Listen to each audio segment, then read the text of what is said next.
Since 2019, we have been waiting for Paralives to come out, and it's finally here. What's up, boo? Welcome back to my channel. I hope you're having a great day, and if you're new to the channel, welcome to your dark side, because I am reviewing Paralives, and after 20 plus hours, I think I have a good grip on what the game entails for early access. Now, a few disclaimers. I want to set your expectations. This review is made to showcase what you're actually getting during this early access process, and also thank you to the Paralives team for a code. I have not been paid for my review, my thoughts, and anything like that. So let's go ahead and just jump right in.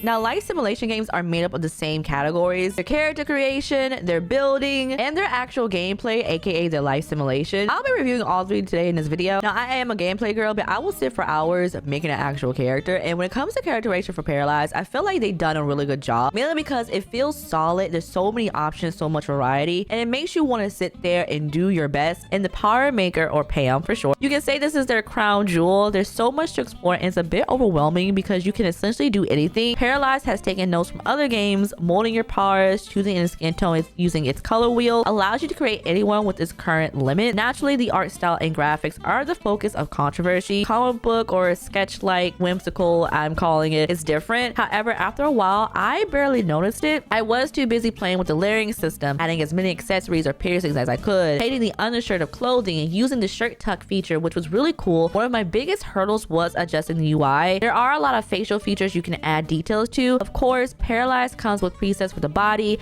and a good assortment of clothing. Like other simulation games, once you reach children, the clothing form there is the same. It just depends if it was age appropriate. Also, did I mention that Paralives have 7 life stages? The game also has genetics for power creation. It's still a bit basic, but you can fill up your household to 8 paras or stick to the solo life like I do most of the time. Character creation will have you there for hours if you're a fiend for that gameplay. Sculpting, changing noses and other body parts to perfection, or making a para from the depths of hell. Even increasing or decreasing the height of characters, which many games stay away from because of animations, because they will have to design the animations to take into account the height difference. Paralives gave us a great base to start off with, and I especially love the fact that it took consideration in for black hairstyles. I just need some UI adjustments. For those wondering, you can set relationships easily in Pam using the edit character cheat. Paralives also lets you set nicknames and middle names. However, the text will get long. Once you're done creating your para, you have stat points you can place in physical, mind, creativity, and charisma, along with adding more personality with vibes, social perk, and talent. Depending on what you choose, you will see options in game, or it will add to your para's mood. Like the Jester vibe, it will randomize a move for your para and they will stick to that move for hours. It was a bit annoying, especially with the animation, and my paras being in a foul mood. There's also advanced personality with pronouns, if this para can get pregnant or not, breastfeeding, if they can get jealous in relationships, all edible for your para. You can really see that Paralives took notes and executed those notes into their own game. Now, when it comes to the map, the world Melano, which I'm going to constantly mispronounce, the map isn't really that large. However, it is an open world map. I want to say 5% there's some loading there, especially with the different lots. Now, one of my favorite features is looking at worlds, especially open worlds. Now, Melano is a quaint town located by the sea, has nice cliffs, jagged edges. While many buildings are rabbit holes to jobs, a good amount can either be lived in or you can visit. Like in the town square where there's a clothing shop and you can buy outfits that auto apply and add to your catalog. I would like a toggle for that myself, or the ability to try on before buying. There is a flower shop where you can get a free plant or buy more to fill up your house, a general store to buy daily cooking recipes, and unlockables from the donation books at the ruins, with a hint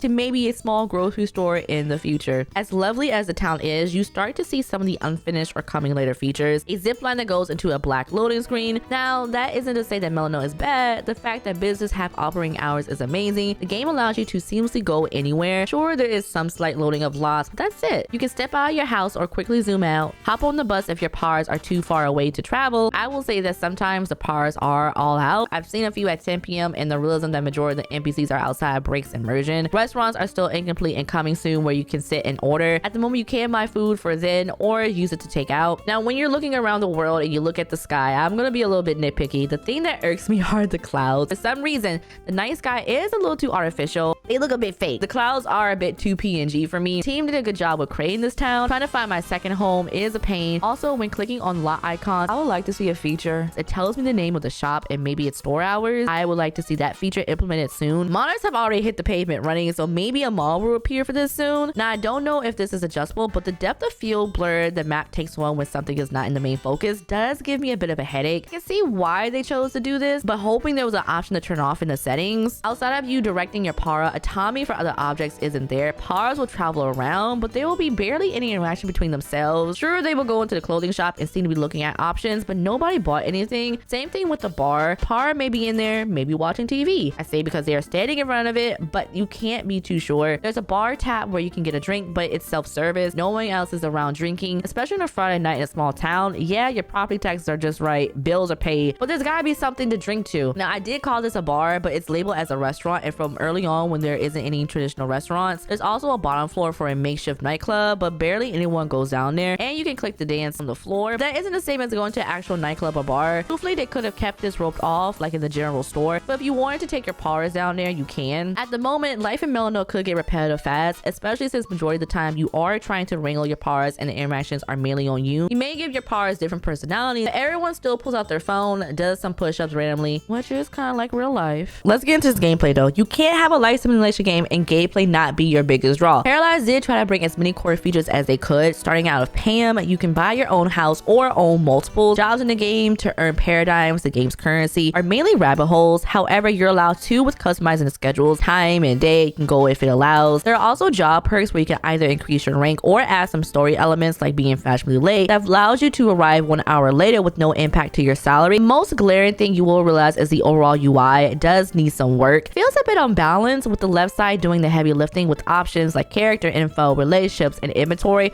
along with the build mode icon, current household needs, wants, emotions. Gameplay is fairly simple at the moment. Paras can earn skills like cooking or playing the piano, use various objects like the computer, and walk around in majority of the world. However, they may walk into other paras or find themselves walking down cliffs to get to the other side instead of using the bridge. Relationships with other paras are a card system. Some options you can click and initiate, but others require you to fill up a meter and then choose a card, like talk about politics, or some that have a deck where you can change the mood and choose or be sarcastic, or just change the mood with no difference in emotion. Now, a feature that I love is the chance cards that give you a percentage on how well the interaction will go. If you want to start dating someone, you will either have a low or high chance of actually doing that. Relationships and Paralives aren't easy when trying to get something specific done, but after a while, you can just 3-speed the conversation then choose a card. The meter itself only serves the purpose between those interactions. Also, you'll notice para spacing only 2 needs some work, especially when there's a huge gap between them. As a life sim game, Paralives need to have a way to continue the families.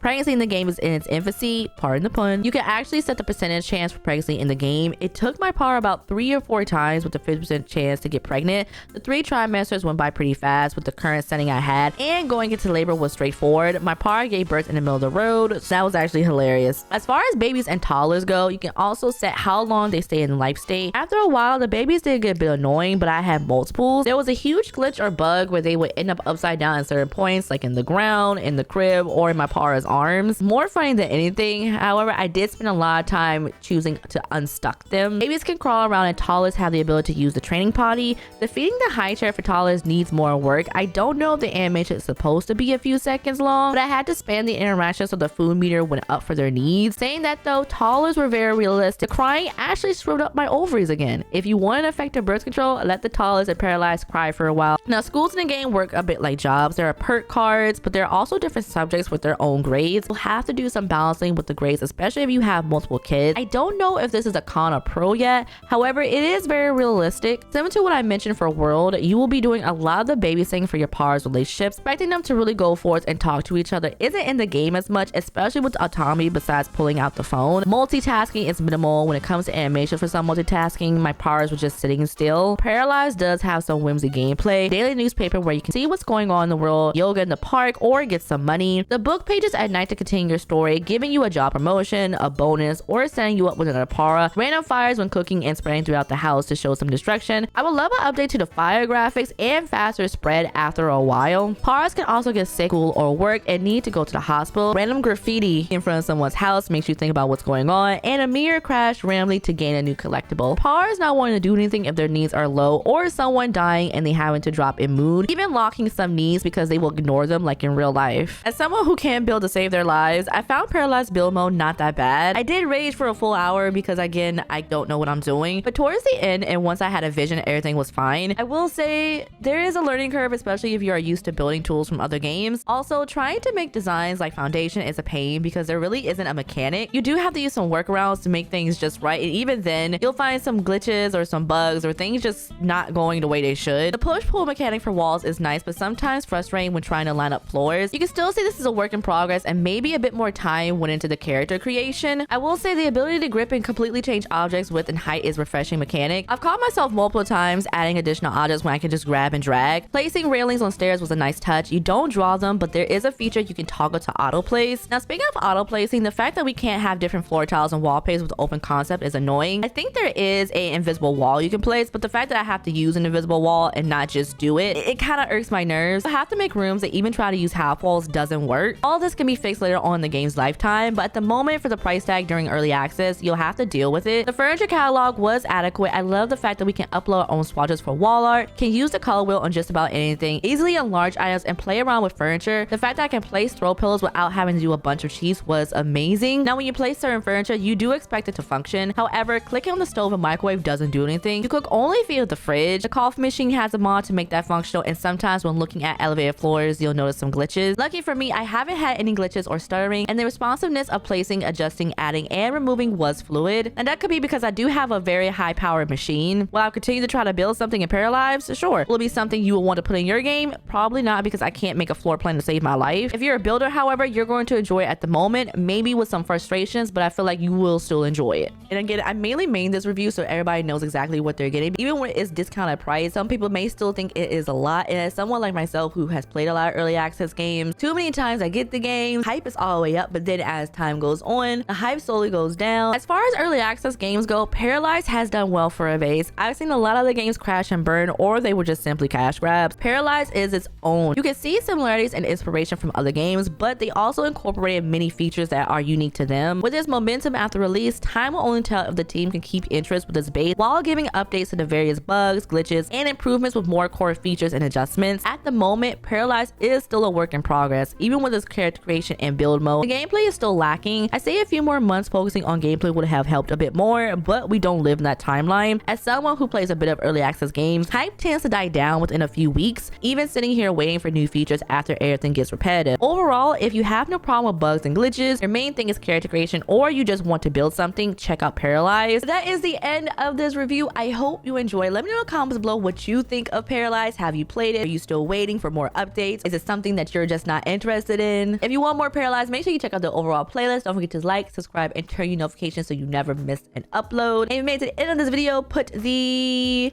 house emoji, and I'll see you next time. Bye, boo.